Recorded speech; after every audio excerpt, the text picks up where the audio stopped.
So today I will be presenting a case study on dengue fever. This case report focuses on how dengue hemorrhagic fever, or DHF, which is a severe case of dengue fever, triggers diabetic ketoacidosis in a child. This case is especially rare in children, since available case studies almost always featured adults. This case reports how DHF triggered DKA, and how the clinical staff managed the event. So we will be answering the following questions. First, what causes dengue fever? How does it enter the body? And how does it spread in the body and from person to person? Second, how does the body respond to it, and what is its pathogenesis? Third, what are the signs and symptoms associated with dengue fever, and how bad can it get? Fourth, how was the disease diagnosed? Lastly, how was the disease managed? So, what causes dengue fever? Dengue fever is caused by a virus. This virus is enveloped and spherical in shape. It has a positive sense and single-stranded RNA genome that encodes 3 structural and 7 non-structural proteins. The virus structure is a well-organized outer shell with an icosahedral symmetry, a lipid bilayer, and a nucleocapsid core that protects the genome. The dengue virus has 4 genetically distinct serotypes, namely the NV1, 2, 3, and 4. Once an individual is infected with one serotype, a lifetime immunity against that serotype only is assured, along with a short-term protection that lasts usually for about 2 to 3 months against other serotypes. This is why most of the time a human only experiences dengue once. A repeated exposure to the virus will be severe, but more on that later. So as you can see, this is a microscopic image of a dengue virus. So how does it spread? So the virus is transmitted through humans when an infected female Aedes aegypti or Aedes albopictus mosquito bites the host during probing and feeding. Uninfected mosquitoes may acquire the virus if they feed on infected humans. Symptoms, which we'll be discussing later, usually occur 4 to 7 days after being bitten by the infected mosquito. A typical dengue infection lasts about 2 to 7 days. So, dengue carriers are usually characterized by the white spots in their body, as you can see in the picture. How does the virus enter the body? So, as mentioned, the virus enters the body when an infected mosquito bites into the host. The mosquito injects the virus into the bloodstream, where it would target the nearest cells. It would usually target a type of skin cell called keratinocyte. The virus can also infect and replicate inside a specialized immune cell found in the skin, a type of dendritic cell called the Langerhans cell. Once the Langerhans cells are infected, they travel from the infection site in the skin to the lymph nodes where they can infect more cells. So how does our body respond to the virus? Since Langerhans cells are dendritic cells, they have the ability to display dengue antigens on their surface for recognition and activation of the innate immune response by alerting monocytes and macrophages. These white blood cells produce and release interferons, proteins that interfere with viral replication, and activate both the innate and adaptive immune system defenses. B lymphocytes produce antibodies called IgM and IgG that recognize and neutralize dengue viral particles. Cytotoxic T cells or killer T cells recognize and kill infected cells. The innate immune response activates the complement system, which then helps the antibodies and white blood cells to remove the virus. Now, on the event that the dengue virus manages to trick the immune system into thinking that it is on their side, the host, which is usually human, would start showing signs and symptoms of the infection, and they may vary depending on the patient's age. Babies and toddlers usually experience undifferentiated fever and maculopapular rash.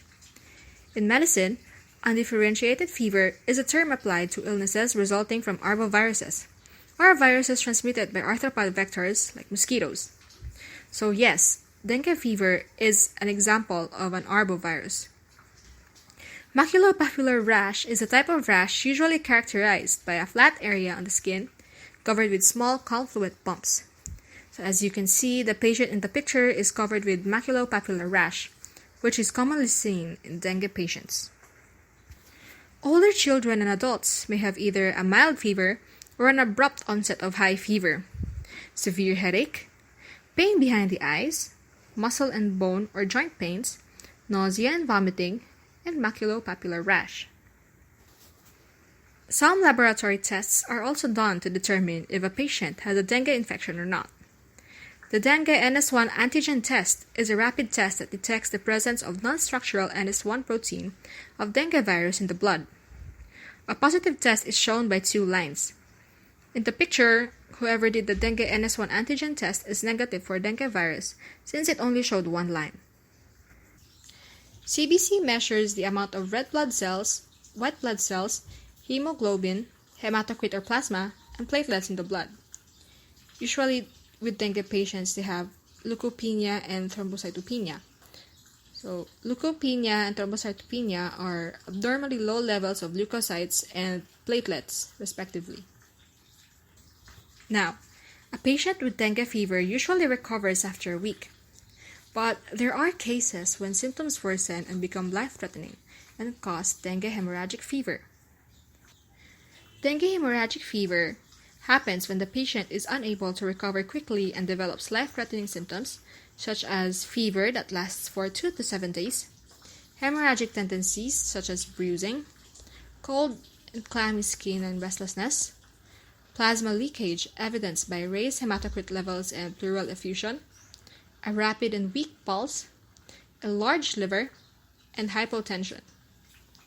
DHF can also be caused by repeated exposure to a different dengue virus serotype. This mechanism is called antibody-dependent immune mechanism, or ADM, and it happens when the body's antibodies did not properly neutralize the dengue virus from the first infection. Instead, it enhances the entry of a new dengue virus serotype. So, how was the disease diagnosed for our patient?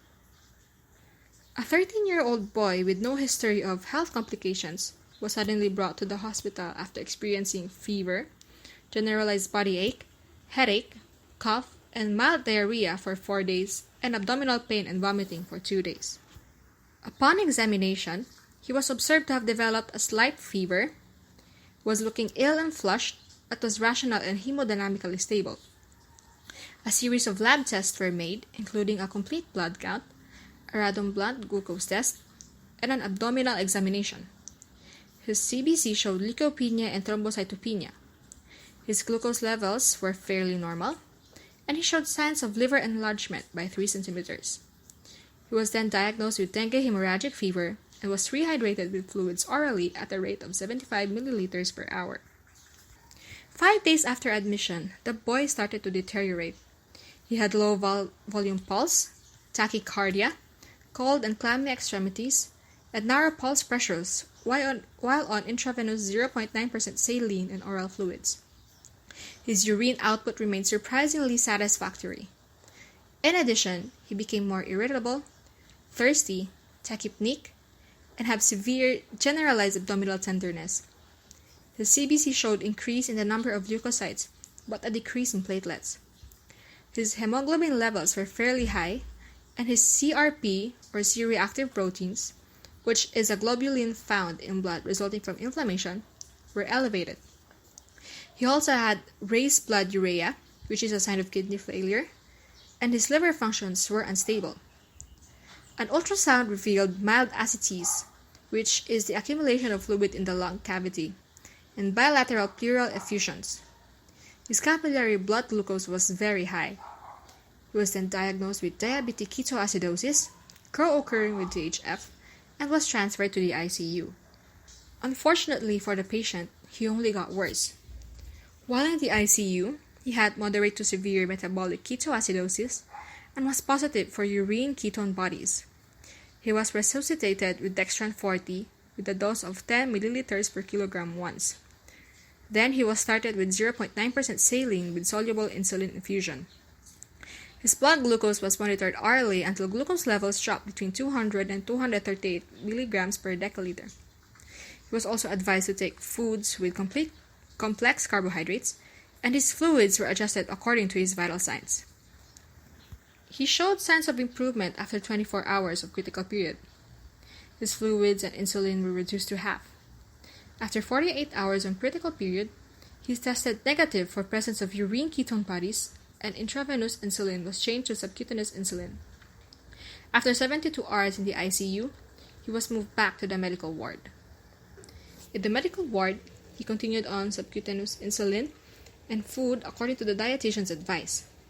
His blood glucose, urine ketone body, renal functions, liver functions, and hematological parameters including pulse rate and pulse pressure were repeatedly measured until they were normalized.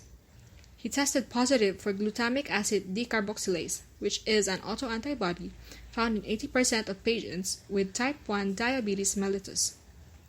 Both IgM and IgG dengue antibodies were also found 7 days after admission. Intravenous antibiotic was discontinued with normal CRP. After 2 weeks, he was discharged from the hospital, healthy and with blood sugar levels within normal range. With the patient experiencing osmotic diuresis or excessive urination caused by DKA, which resulted in large volume depletion, coupled with fluid loss caused by dengue hemorrhagic fever, he required continuous monitoring and careful use of intravenous fluids to manage his condition. Before he was moved to the ICU, the boy was managed with isotonic fluids and dextran 40 to restore hypovolemia. Both DHF-related shock and fluid deficit due to DKA were managed with 0.9% saline. His fluid intake was adjusted accordingly to manage his urine output. In the ICU, fluids were adjusted every hour with insulin dose until he was stabilized. His blood glucose, blood gases, and hemodynamic parameters were frequently monitored. He was also fed with complex carbohydrates to manage his glucose levels.